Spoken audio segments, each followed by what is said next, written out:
साबिक DGISI फैज हमीद को 14 साल कैद बामुशक्कत कोर्ट मार्शल मुकम्मल होने पर सजा सुना दी गई। इत्तलाक आज से होगा। ISPR के मुताबिक फील्ड जनरल कोर्ट मार्शल ने तमाम कानूनी दिफात की तामील की।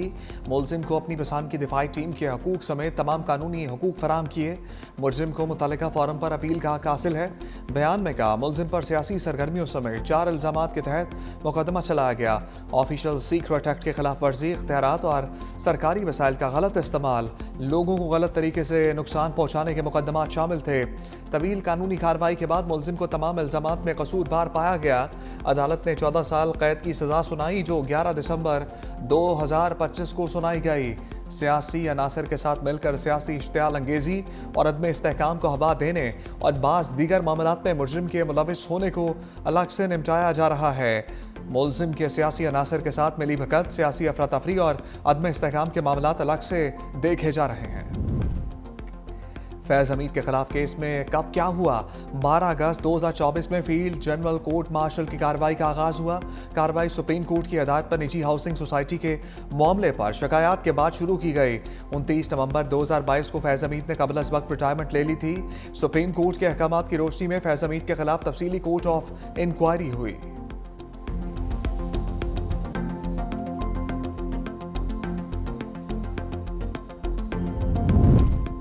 ख्वाजा आसिफ के बानी पीटीआई और फैज हमीद पर संगीन इल्जामात। कहा 9 मई बानी पीटीआई और फैज हमीद का मुश्तरका प्रोजेक्ट था।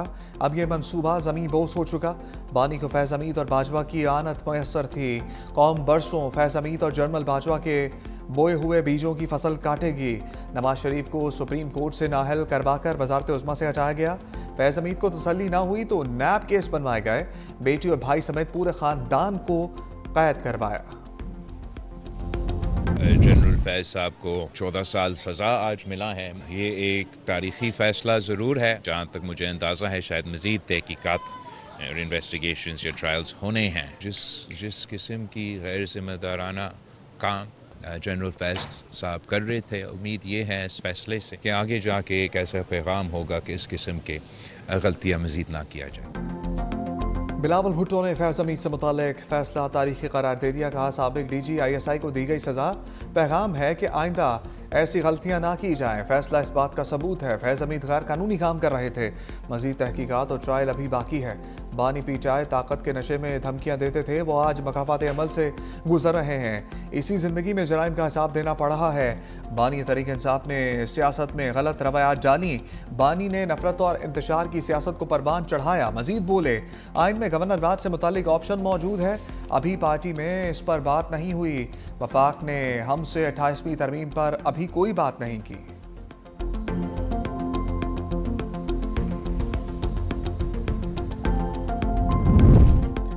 फैसल वाबजा की फैज हमीद को सजा के बाद नई पेशगोइयां। कहा यह सजा इब्तदा है, आगे बहुत कुछ होगा। इतने ताकतवर आदमी का एहतसाब 75 साल तारीख में नहीं हुआ।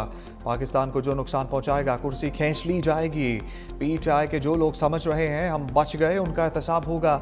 गवर्नर फैसल करीम कुंजी कहते हैं जनरल फैज की सजा से पाकिस्तान की सियासत पर अच्छा असर पड़ेगा। उनके साथ कोई और मुलविस होगा तो उनको भी सजा मिलेगी। बानी पीटीआई कोई आसमान से नहीं उतरे कि उन्हें सजा ना हो।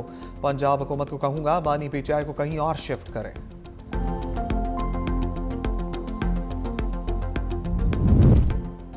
फैज हमीद एक इदारे का मुलाजिम था, सजा अंदरूनी मामला है। वज़ीर आला खैबर पख्तूनख्वा सोहेल अफरीदी की मीडिया से गुफ्तगू। कहा फैज हमीद से मुतालिक फैसलों की जिम्मेदारी भी इदारे पर आयद होती है। साहिब इख्तियार लोग अगर समझते हैं तो हमारे साथ मुज़ाकरात करें।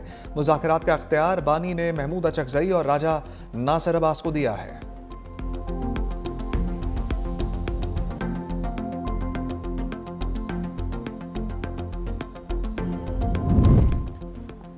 फैज हमीद के वकील का फैसले के खिलाफ अपील का ऐलान। बैरिस्टर मियां अली इशफाक कहते हैं, कहा मेरे पास पहले से ही सज़ा को चैलेंज करने की हिदायत मौजूद हैं। फैसले की कापी अभी मौसूल नहीं हुई। कॉपी मिलने पर इसका तफसीली जायजा लेकर अपील दायर करेंगे। पहला अपील का forum army court of appeal है। आर्मी चीफ के पास अपील का रास्ता भी मौजूद है।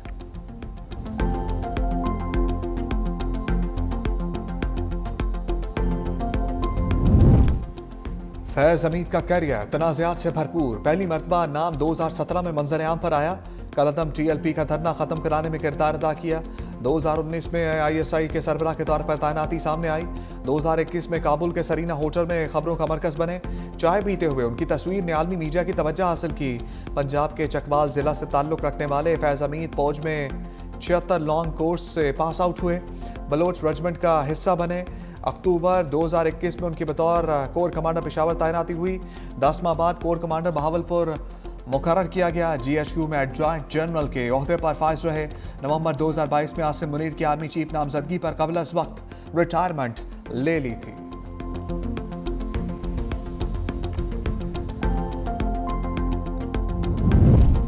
वज़ीर आज़म शहबाज शरीफ सफारती महाज पर मुतहर्रिक। तुर्कमेनिस्तान में सदर सरदार महदूब से मुलाकात। दो तरफा ताल्लुकात और इलाकाई अमूर पर तबादला ख्याल। वज़ीर आज़म का दोनों मुल्कों के दरमियान दो तरफा ताल्लुकात को मजबूत बनाने के अज़म का इजहार। कहा तुर्कमेनिस्तान कराची और गवादर बंदरगाह जनूबी एशिया तक रसाई बढ़ाने के लिए इस्तेमाल कर सकता है। वज़ीर आज़म की सदर सरदार महदूब को आइंदा बरस पाकिस्तान के दौरे की दावत। सदर तुर्कमेनिस्तान ने वज़ीर आज़म के दौरे और अमन व एतमाद के आलमी फोरम में शिरकत पर शुक्रिया अदा किया।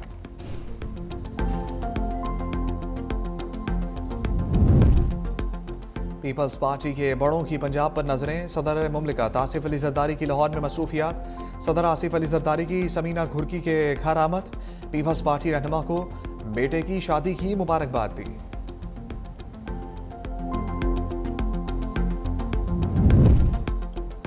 नॉर्वे के सफीर की अंदरूनी मामलात में मुदाखलत। पाकिस्तान का सख्त रद्द-ए-अमल। ईमान मजारी केस की समात में शिरकत पर डीमार्श जारी कर दिया। दफ्तर खारजा के मुताबिक ये इकदाम सफारती हदूद से तजावुज़ के मुतरादिफ है। ये इकदाम वियना कन्वेंशन के आर्टिकल 41 की खुली खिलाफ वर्जी है। सफारतकार मेज़बान मुल्क के कवानीन के एहतराम के पाबंद हैं। ये सफारती जिम्मेदारियों और बैनुल अक़वामी कवानीन की संगीन खिलाफ वर्जी तस्वुर होती है। नॉर्वे की मुख्तलिफ NGOs इंसानी हकूक़ के नाम पर सरगर्म हैं। अंदरूनी मामलात में किसी भी किस्म की मुदाखलत बर्दाश्त नहीं करेंगे।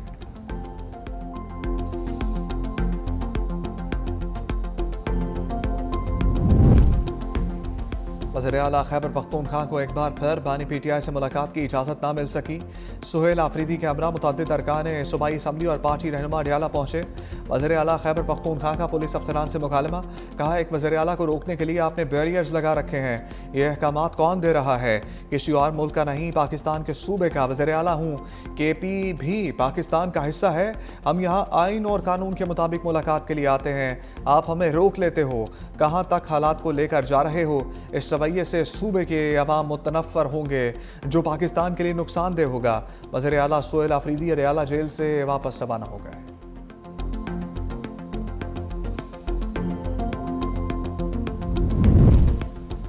झूठों के राजा आदिल राजा लंदन की अदालत में फिर जलील ख्वार। ब्रिगेडियर रिटायर्ड राशिद नसीर के हक में फैसला जारी। 50,000 पाउंड हर्जाना और कानूनी अखराजात अदा करने का हुक्म। आदिल राजा को 2,60,000 पाउंड बतौर अबूरी जमानत अदा करने होंगे। हुक्म ना मानने पर तौहीन अदालत, जुर्माना और जेल होगी। फैसले के मुताबिक आदिल राजा के पंजाब इलेक्शन, मुबैना मुलाकातों और रजीम चेंज से मुतालिक तमाम बयानात झूठे थे। आदिल राजा ने अपने सोशल मीडिया प्लेटफॉर्म पर माफ़ी मांग ली। लिखा, राशिद नसीर के खिलाफ हद तक इज्जत इल्ज़ामात के दिफा के लिए मेरे पास कुछ नहीं।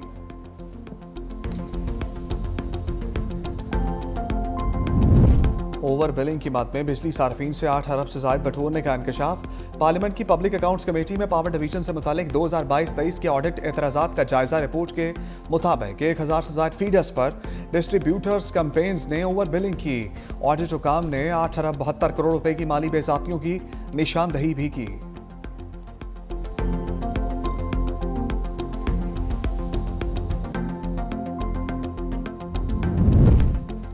IMF की पाकिस्तान की कारकर्दगी की तारीफ। सख्त हालात और हालिया सैलाब के बावजूद इस्लाहाती कारकर्दगी बेहतर करार। दूसरे जायजे की तकमील पर रिपोर्ट जारी।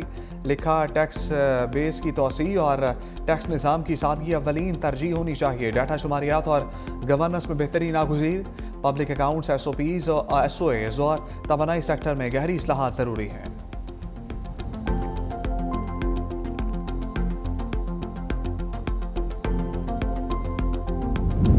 बिलावल भुट्टो की तारीफ पर मरियम नवाज का नए ख्वाहिशात का इजहार।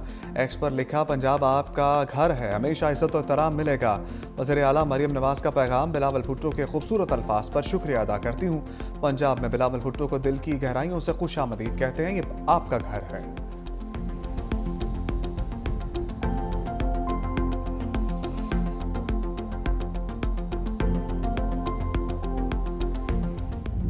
पंजाब के अवाम स्मोक के रहमो करम पर सूबाई हुकूमत फ़ज़ाई आलूदगी पर काबू पाने में नाकाम। जहरीली फ़िज़ा में कमी के लिए किए इक़दाम बेसूद। अवाम स्मोक के बायस सांस की बीमारियों में मुब्तला। लाहौर दुनिया का आलूदा तरीन शहर। AQI 279 record. काला 9 पाकिस्तान का आलूदा तरीन इलाका। एयर क्वालिटी इंडेक्स 494 रही। पिशावर दूसरा, मुल्तान तीसरा आलूदा तरीन शहर।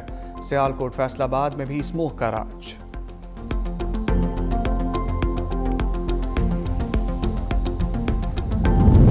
बंद कमरों के फैसलों ने मुल्की मईशत को तबाह कर दिया।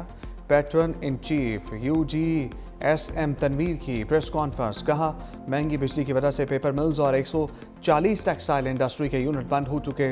बरामदात कम और बेरोजगारी बढ़ रही है। नए सूबे बनाए बगैर इकॉनमी ठीक नहीं हो सकती। हुकूमत को संजीदा होना पड़ेगा।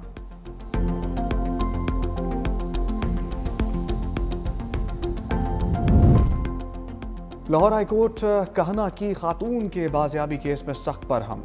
चीफ जस्टिस आलिया नीलम ने रिमार्क्स दिए, ये चीफ जस्टिस की अदालत है, कोई मजाक नहीं। पुलिस की तहवील में ली गई फाइल से कुछ नहीं मिला।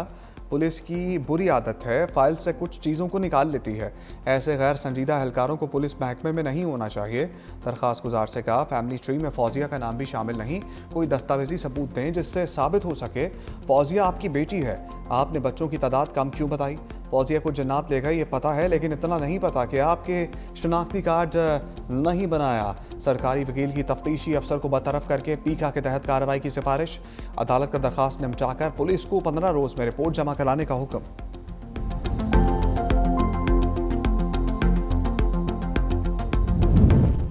मुल्क भर में खुश्क सर्दी का राज। बलाई इलाकों में खून की बढ़ गई। लेह में दर्जा हरारत -7 तक गिर गया। कल्लात -4, कोयटा 0, इस्लामाबाद 3, पेशावर 4, लाहौर 8 और कराची 13 डिग्री सेंटीग्रेड रिकॉर्ड किया गया। इस्लामाबाद और कश्मीर में कोहरा पड़ने लगा। सिंध में मौसम मजमूई तौर पर खुश्क। शुमाली बलूचिस्तान, मरी, गलियात, कश्मीर और गिलगित बल्तिस्तान में शदीद सर्दी मुतवक्के।